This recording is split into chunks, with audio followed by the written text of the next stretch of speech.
کہ جو منگوا رہے ہیں وہ آپ کی ہم نے سب سے بڑی جو امپورٹ ہے وہ آئل ہے، رائٹ، پیٹرول کی بات کر رہا ہوں. ہاں جی، اور وہ ابھی بھی ہماری بجلی بنانے میں 60% جی یا 61% اس کا حصہ ہے. خوردنی تیل ہے جو ہم خود بنا سکتے ہیں.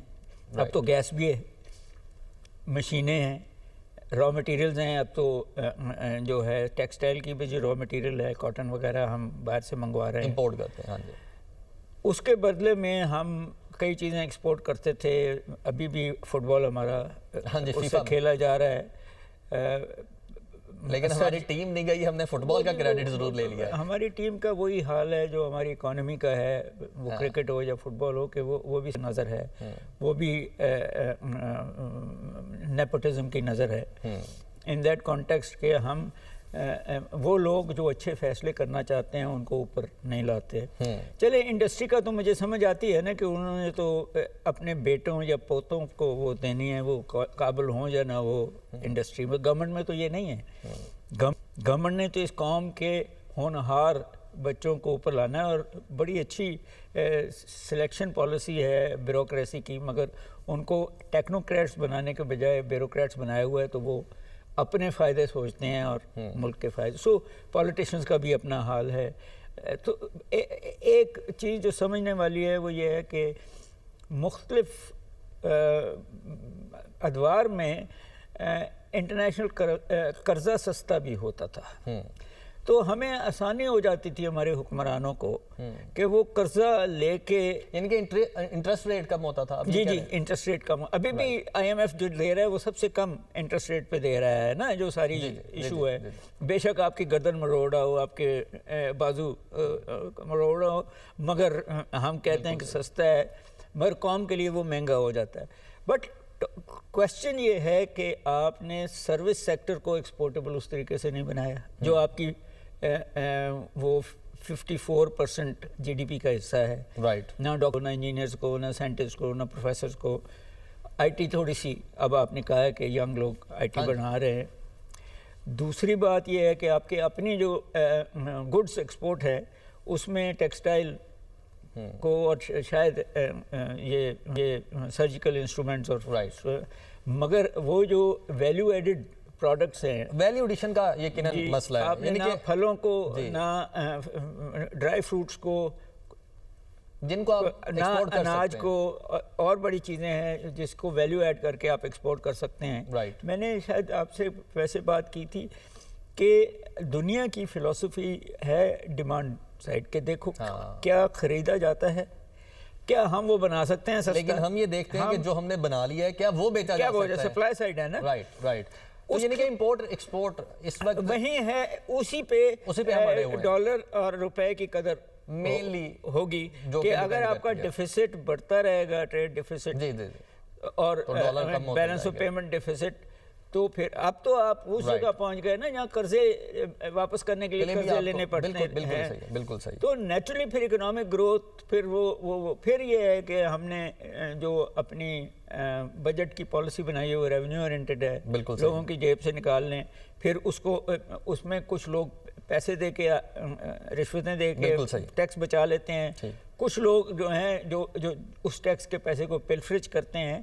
تو آنیسٹلی جب آپ کی اکانومی اکنامکس کے اصولوں پہ نہیں چلے گی، نہ بچوں کو سکلز دیں گے، نہ زمین کو پروڈکٹیو بنائیں گے، یہ ساری چیزوں کا امپیکٹ اس پہ ہے، اور امپورٹ ایکسپورٹ کا مین امپیکٹ ہے. اصل وہی ہے. ملک بوستان صاحب، آپ کی جانب آتا ہوں.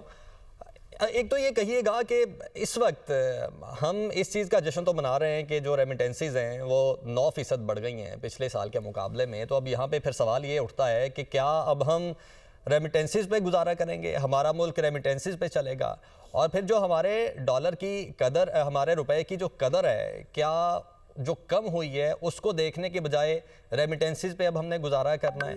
اس پر کیا ٹیک ہے آپ کا؟ دیکھو، یہ ہماری مجبوری ہے. ہمارا کیونکہ جی ڈی پی اتنا نہیں بڑھ رہا، ہمارے بیرونی قرضے اتنے زیادہ ہیں کہ ہمارے جو ہے نا میسج جو ٹیک آف نہیں کر پا رہی، اور ہمیں بیرونی قرضے ادا کرنے کے لیے آئی ایم ایف کے بار بار جانا پڑتا ہے، اور اس کا نتیجہ مہنگائی اور ٹیکس کی صورت میں برداشت کرنا پڑتا ہے. اور جہاں تک اللہ کا شکر ہے یہ اور چیز پاکستانی تھے ہم ان کو کرتے ہیں 40 ارب ڈالر سے زیادہ ریمیڈنس بھیج رہے ہیں اور پاکستان کا ٹریڈ گیپ جو ہے ان کی وجہ سے کور ہو رہا ہے، ورنہ اگر خدا نہ خواستہ نہ ہوتے تو آپ کی ایکسپورٹ تو صرف 28 ارب ڈالر پہ آ گئی ہے، اور جبکہ آپ کا 70 ارب ڈالر سے زیادہ امپورٹ بل بنتا ہے، تو یہ 40 ارب ڈالر یہی ہیں جو اس کو کور کر رہے ہیں، اور پاکستانی روپیہ کا آپ نے دیکھا نا 2022 میں 340 سے کم ہو کے آج 280 کے قریب آ گیا ہے، اور پاکستان کے جو آپ دیکھیں گے ڈالر کا ریٹ کم بڑھے گا، اسی طرح ریمیڈنس بھی آپ کی بڑھے گی، کیونکہ اگر ایک آدمی کو 1 لاکھ پاکستانی گھر بھیجنا ہوتا ہے، اگر ڈالر 300 کا ہے تو اس کو 300 ڈالر سے اس کا کام ہو جائے گا، لیکن اگر ڈالر 200 کا ہے تو اس کو 500 ڈالر بھیجنے پڑیں گے، تو ڈالر کا ریٹ جتنا کم ہوگا اتنی ہماری ریمیڈنس بڑھے گی، تو ہمیں اس کا فائدہ ہے، اور ہماری امپورٹ سستی ہوگی، امپورٹ سستی ہوگی تو مہنگائی کم ہوگی، یہی وجہ ہے کہ ڈالر جب 340 کا تھا تو آپ کا 22% انٹرسٹ ریٹ تھا، اور امپورٹ آپ کو بتاشا اضافہ ہو جائے، مہنگائی میں انفلیشن میں ہر چیز بڑھ چکی تھی، آج اللہ کا شرع کا حکومت معیشت ICU سے نئی پہ پٹڑی پہ چڑھ گئی ہے، اور آپ کے ریزرو جو تھے 2-3 سال پہلے صرف 3 ارب ڈالر رہ گئے تھے، آج 22 ارب ڈالر تک پہنچ گئے، آپ کا انٹرسٹ ریٹ 22 سے 11% پہ آ گیا، آپ کا سر یہ چیزیں تو ٹھیک ہے، چونکہ ہم آج کی اس ٹرانسمیشن میں اسپیسیفکلی بات کر رہے ہیں روپے کی قدر کی، یعنی کہ وہ کون سے عوامل بنے ہیں جس کی وجہ سے 3 روپے 30 پیسے سے آج 280 روپے پر تقریباً پہنچ گیا ہے، اس پر کیا ٹیک ہے آپ کا؟ اس کی وجہ یہ تھی کہ ایکسپورٹروں کی ایک لابی ہے پورے ایوان میں، اور وہ حکومت کو یہ گولی دیتے رہتے ہیں کہ جتنا آپ روپیہ گرائیں گے اتنی ایکسپورٹ بڑھے گی، حالانکہ اس کی اچھا، ایکسپورٹ گری ہے، اور اب آپ دیکھیں نا 1947 میں 3 روپے تھا، اور پھر آپ جا کے 1971 میں پاکستان 2 لاکھ ہوا تو ڈالر کا ریٹ 11 روپے ہو گیا، 8 روپے گر چکا، اور اس کے جی 1990 میں جب تو یہ 10 روپے مزید 21 روپے پہ آ گیا، اسی طرح جی اگر آپ دیکھیں 2000 میں یہ اس کا ریٹ تھا 52 روپے، کوئی 52 سے 54 روپے کے قریب ہو رہا تھا، اور آج آپ دیکھیں 2026 میں تو یہ 280 کے قریب ہے، تو 228 روپے جو ہے یہ پچھلے 20 سالوں میں، پہلے 20 سالوں میں صرف 52 روپے کا فرق پڑا، اور اگلے سالوں میں 228 روپے کا فرق پڑ گیا، تو کتنا بڑا ہمارا روپیہ ڈی ویلیو ہوا، جس کی وجہ سے آپ کی جو ہے مہنگائی بڑھی، ہر چیز آپ کی رک گئی، اور روپیہ جتنا مضبوط ہوگا پاکستان مضبوط ہوگا، معیشت مضبوط ہوگی، GDP بڑھے گا، کیونکہ ہم امپورٹ کر کے ایکسپورٹ کر رہے ہیں، ہماری ایکسپورٹ سرپلس نہیں،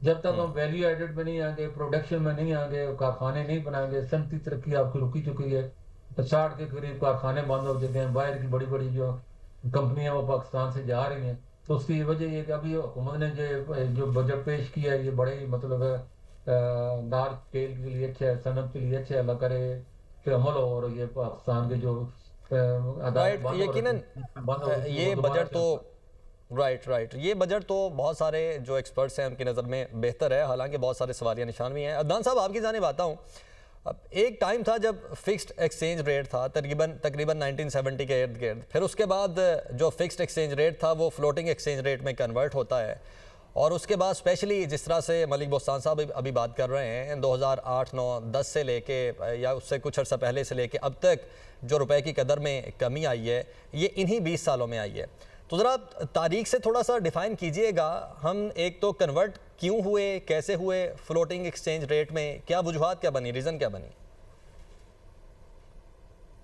بسم اللہ الرحمن الرحیم، بہت شکریہ جی۔ سر دیکھیں وقت کے ساتھ ساتھ جو مختلف معاشی چیلنجز تھے اس کی وجہ سے ہماری ڈالر کی قیمت بڑھی ہے، اس کی ضرورت ریکوائرمنٹ بڑھی ہے پاک روپیز کے اگینسٹ، اور اس کے اندر آپ یہ چیز دیکھیں کہ ہماری جیسے کہ ملک صاحب نے بھی بتایا کہ ہمارے قرضے بھی بڑھے، ہمارے اندرونی قرضے بھی بڑھے، بیرونی قرضے بھی بڑھے، لیکن وہ قرضے بڑھنے کے ساتھ ساتھ آپ کی انڈسٹریلائزیشن اس طرح نہیں ہوئی جس طرح ہونی چاہیے تھی۔